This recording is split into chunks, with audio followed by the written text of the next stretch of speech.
Asian markets early this morning, the Japanese index continues to remain shut. But otherwise, Asian markets, they're trading more or less mixed. You'll see the smart money trying a sell on rally trade as well now because of the way market fell. I think our strategy team's view is that China, India, and Brazil are the top three picks from an equity market space in the emerging market equities. We are starting actually pretty flat as far as the index is concerned. I think a full-blown capex recovery can only happen after 2019 elections. In the December 18 quarter, we saw an increase in the stalled projects. The market's down about 30-odd points, and there isn't very much in terms of news flow to tackle at this point in time. I don't see any issues on the valuations or the swap ratio as of now. From 1st April 2019 onwards, as far as customer is concerned, all 9,000 odd branches of all three banks put together, it will be one bank. We're basically back almost to the day's low. The low was recorded at 10,700 and we're about 10 points off it. okay, again a day in which the market perhaps told you of the virtue of respecting the risk reward, and once again, as soon as that first initial uptick was sold into, it's been one-way downward move for the market. And in fact, from Monday high now, the market has slipped quite a bit. 10,920 was I think 920 or 930 thereabout was the Monday high. We made this point that it was the 8th or 9th time Nifty had gone to that zone, and from there it slipped, and the warning signs were there. Could this be some kind of culmination? We'll find out. But for now, the market is at the low point. This is Closing Bell. I'm Anuj, and with me, of course, is Surabhi. Hi, Surabhi. Good afternoon. Good afternoon, Anuj. So, yes, yesterday's move actually finally extending into today as well. We've got that sort of extension. And what I was noticing was that today's selling is all-encompassing. I mean, it's everything. It's banks, it's stocks like Reliance, IT is also turned weak. So, today there are no big hands that seem to be offering any support. Yeah, that is the case, Surabhi. But, like the point I made in the morning as well, perhaps yesterday's yesterday's move could have been extrapolated a bit. So that's how things are right now. Now we're getting so close to the 10,550 mark. You should have been short on this market. There's no harm in being short in the market. Let's put it that way. At the end of the day, you need to respect the market's texture. It was very clear 10,900, 950 was not being, crossed over. There was no trigger for the market to do that. So obviously that stands out. And after that, the way the market has fallen today, also I think the market gave you that indication when I made this point that the move was not convincing. That you had the move. When you have after a big fall, any recovery which is led by the mid caps, that is not convincing, and that is why I think in the morning itself the indications were there that we'll have a bit of a trending day downwards, and that's how it spanned out. Now, last hour could be anyone's call because it's expiry as well. There's important, options positions at 27,000 put. So perhaps, for the day, they may not be too much from here, but the key from here is what next. I think now you are at 10,670 thereabout. The last low was 10,550. I think going forward, perhaps from tomorrow, you'll notice that there would be an attempt to perhaps defend the 10,550 mark. So the recent low. The recent low. So perhaps there's another 100 points left on the Nifty. And I think after that, the risk reward will again turn in your favor if you want to buy and not essentially short this market. So it's just about respecting the boundaries, the 10,550 to 10,950 boundaries. So, your point on the Bank Nifty is well taken, because you were saying this in the morning as well, that, the kind of futures and options action that was going on. So now we're very close to the 2,700 27,000 level, whether that gets defended or not. Because it's expiry, you think that maybe the down trade on the Nifty Bank maybe just for today might be over because some profit booking might set in, or perhaps this is a weak-looking index and a weak-looking market? I think, 26,950 thereabout. I think that's the zone. Now, if you start to fall below that, I think the 26,800 put or 900 put again would come into picture for today's expiry. But expiry, the Bank Nifty expiry, Surabhi, frankly speaking, is a bit of a gamble, a bit of a smart man's play. It can be manipulated. Let's be clear about it. There are only 2 stocks or 3 stocks that you need to move. 3 stocks account for 70% of Bank Nifty. It's the most lopsided index, I think, in the world. So, the last day, honestly, between 230 to 330, it's not really trading. It's frankly gambling. Trading perhaps would have been through the day today. Honestly, I won't stick my neck out for last hour. It could go anyway. Sure. And you really don't want to, you don't want to time it. Yeah. The big part is, what was the big trade over the last 3 or 4 days? The big trade was that the market sort of struggled at its zone, and it perhaps needed a correction. That correction has happened now. Yeah. I think the next big trade perhaps would happen if, all this selling perhaps is not able, you're not able to take out, say, 10,550. And the next big trade perhaps would, in that case, take place on the upside. The next one will take place on the upside. And this is going to be that kind of market for some time.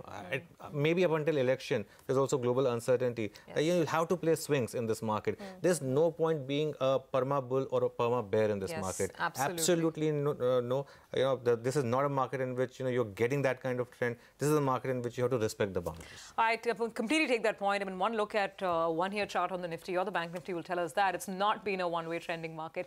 Well, we've got 1 hour to go. Here's what's lined up on closing bell today. The market continues to be under pressure in the new year. It is trading close to the lows of the day, dragged down by heavyweights like the HDFC Twins and Reliance Industries. Eicher Motors falls another 4% today. We will be discussing all of these key trends with the fundamental experts, SP Tulsian of sptulsian.com, market expert Prakash Diwan, and Mehraboon Irani of Ginny Gems Consultants. Now, what are the medium-term technicals telling us at this moment? We get chatting with Jay Bala of Cash the Chaos. He will also be giving us a couple of interesting stock picks for 2019.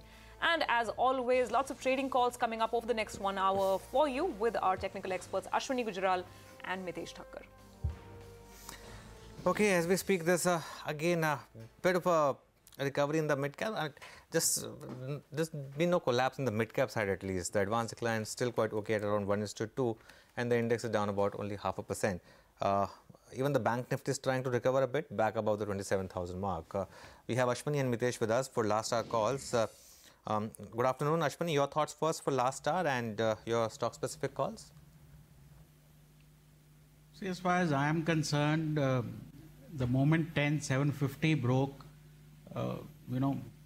momentum started on the downside, and this is likely to continue unless you are able to re-achieve 10,750. So I have no problem in going short even here, because today is the second down day. So I don't think the trend could be over so quickly, and it appears that there is a global angle to this, and that is why private banks and tech and everything is falling all at once. So now no sectors are positive, no large stocks are positive. So I think the market can fall much more easily, because above 10,750 there was kind of support resistance which was happening every 20 points. Similarly, Bank Nifty, I think again 26,400, 500 could come into play. Obviously, the bad news must keep coming, and Dow futures should be down almost every other day. But I think below 10,750, you have to clearly be either short on the market or outside, because just maybe that outperformance which we saw, that others keep falling and we keep going higher, that may not work out as much. Having said that, L&T Finance is a sell with a stop of 148, target of 140. Hind Petro is a sell with a stop of 250, target of 235. And GTND is a buy with a stop of 290, target of 305. Just one final point, the biggest rally happened on the banks, and we are only 500 points lower from the upper end of the range. It is quite likely that the banks lead this downside instead of tech or other spaces. Okay, let's watch out for how these trends play out. More sells than buys on Ashwini's list today. Mitesh, good afternoon. So clearly, the long trades of the morning haven't worked out. It's not been that kind of a day. Now, for the last hour, would you trade the index? And of course, what are the stock calls? Yeah, good afternoon. So I think on the index, we have a negative bias given the fact that 10,725 was taken out. And I think in that sense, we've bought some put options over there. The Bank Nifty, I think I would be more comfortable and possibly add on to Nifty short position as well if the Bank Nifty breaks below 26,955, 950 zones and we had an intraday dip of around 10 points below that, but we've just kind of managed to hold on to those levels. But I think eventually the structure has weakened and there's a better chance or more chance of the Bank Nifty also breaking 26,950. And once that happens, I think 26,450, 400 zones could be revisited there as well. So I think there is some chance of further continuation of this decline, though there could be volatility given the fact that we have an expiry today. The calls which I have, Grasim is a sell if it breaks 800, sell with a stop at 812, look for targets of 775. And PFC is a buy with a stop at 104 for targets of 113. Okay, fair enough. Let's just pull out BEML's intraday chart. That one's breaking down now and with some force and velocity. Just see the intraday chart on BEML. Now that's a bit of a vertical decline that you are seeing on that stock right at the stroke of 230. Normally, these kind of moves have followed through, so that's something to watch out for. Mitesh, just your thoughts on BEML? It's a fresh move that I'm spotting right now. Yeah, Anuj, I think, see, a couple of things. One is that the stock had peaked out around 930 in August, and I think around those levels we are seeing some resistance and supply again. The intraday charts are weakened today. So I would expect a test of around 860 odd zones to begin with, maybe slightly lower in case the Nifty continues its decline. Okay, fair enough. We have SP Tulsian now also joining us from sptulsian.com. Mr. Tulsian, good afternoon. Tough period for the market, though the mid-cap market is quite okay. It's the large caps where you're seeing, bulk of selling pressure. Axis Bank in particular, HDFC, quite a bit of selling in some of these FII-dominated names. HDFC Bank, Reliance, Axis. Your thoughts on some of these large caps? See, Anuj, I think this selling is seen more in case of the banks, HDFC Bank, Axis Bank, if you really take a call on all these things. But what is typical behavior which we have been seeing that the same banks, whether you take the 4 or 5 banks, which I have said earlier also, HDFC Bank, Axis, ICICI, SBI and Kotak, they see buying for 2-3 days and then again, the profit booking comes in and again the same stocks comes back to the same level. So probably the entire weakness, which we have been seeing for last 2 days is largely to do with the Bank Nifty weekly option expiry management. Because if you take a call, this Bank Nifty, started at a level of 27,000 and, today the expiry is unlikely to fall below 27,000 and maybe next week, in fact, I'm keeping extremely positive view. And the effect of that is seen reflecting in the Nifty also. Because the HDFC Bank and, ICICI and all these things are having a weightage or maybe having an effect on the Nifty also. And in sympathy, the other weaknesses are also seen maybe like HDFC Limited and Reliance Industries or L&T kind of stocks, which are making the Nifty to go down further. So I think that, and actually this, when the series has started, I have cautioned that 5 week of series, always shows one kind of the 2 rounds of volatility. Otherwise, generally we see 1 round of volatility in any normal series. So if you knock this out this 1 week, I think this is very good that one volatility has come and is likely to get ended today. And maybe from Monday, if not from tomorrow, because generally again ahead of the weekend we see the positive, the little bit cautious bias. But from Monday onwards, in fact, we are keeping extremely positive view and won't be surprised to see the next weekly option expiry happening at a level of 27,400. So keep a positive bias on the index heavyweight banking stocks like HDFC Bank, Axis, ICICI, Kotak and SBI going forward. I think that's a very valid point Mr. Tulsian is making. The Bank Nifty had become a bit overbought and normally at start of 5 week series you see first weekly options expiry like that. And if you go to somewhere around 26,800, it would be at a very strong support as well, the 20-day moving average. So the short trade has worked, but perhaps time to book that short trade could be nearer than you thought it would be. Okay, well, we'll see how that plays out. Some more commentary, and this is an ongoing debate. The government wanting higher dividend from the Reserve Bank of India. So those are some updates on your screen. Pressure continues on quite a few of the metal stocks, particularly steel stocks today as well. For instance, JSW Steel, lows of the day, 2.5% down. Tata Steel is also down about 2%. We have Prakash Diwan joining in the conversation too. Prakash, good afternoon. So it's turning out to be a little challenging, the start to 2019. Yes. On steel stocks, there's a lot of gloom and doom talk. Globally, prices are cooling off, etc. Would you buy the dip or is it just time to stand away? No, so, the other day we were discussing what could happen on a global slowdown and then as it deepens, it could go beyond just crude. So the other commodities in logical sequence would be ferrous metals and then the non-ferrous also. So we've seen that happen. We've seen the way crude has actually found it extremely difficult to bounce back from the lows that we saw. It's in that same neighborhood and with a lot of pressure. Steel also would go through that, but fortunately for us, we are a market where domestic consumption could very quickly come back, Sarvi. So this won't give you too long a pause, but it will be some sort of a consolidation around the zones that most of the larger players will probably hover around for a while. But the demand side is much more better as compared to the global thing. So if we discount the oversupply part, then of course we will be in better place as compared to the global tailwinds that we've seen. And then the answer to specifically to your question is whether to buy at this point. I would wait for the quarterly numbers seasons to pan out and then probably take a fresh view. Okay, fair point. Mr. Chen, this move on Eicher Motors now down 40% from its peak.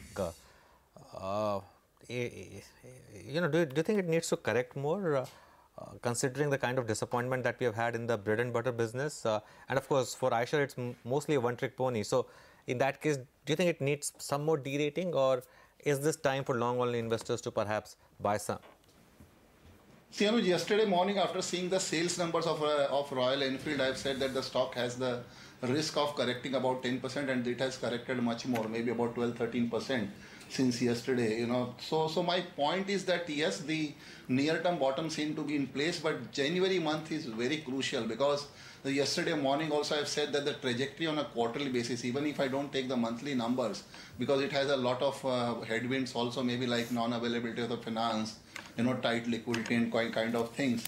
But if you take the situation for 3 quarters, which we have seen for FY19, 75,000 average sales in first quarter, 70,000 in second quarter, and 65,000 in third quarter. And even if I presume that the 65,000 in fourth quarter is going to remain, because we have seen a sales of 58-59,000 in the month of December, and I don't think that your company can really pull it up beyond maybe 65-66,000 in the next 3 months, in spite of the things are returning back from February, because January is going to be muted kind of things. So at least for next couple of months or next 2-3 months, I don't think that you have any kind of recovery seen, coming back on a pure fundamental basis. Technical factors will always play. You will always see the 3-4% improvement coming back, because the stock is seen to be oversold. But the problem with which I have said yesterday also, comparing it with Page Industries also, because if you see the PMS, apart from the funds, PMS people are sitting hugely or having heavily invested in these stocks, maybe like Page Industries or maybe like Eicher Motors, and selling is seen coming there. And once that selling also comes in, there are no buyers. So yes, the maybe probably stock has bottomed out. It has the potential to move up by about 1,000 rupees on the technical factors, but it doesn't have the investment worthy or maybe the buying potential even at the current level going forward, at least for next couple of months. Yep, the bike has definitely skid off track. That is Eicher Motors down almost 14% in a span of 2 trading sessions. Well, we will take a break on that note. The conversation continues on the other side, as we promised. We get you medium-term technicals with Jay Bala of cashthechaos.com. He's expecting a lot of weakness on the currency, the rupee, by the way, this year. More details coming up.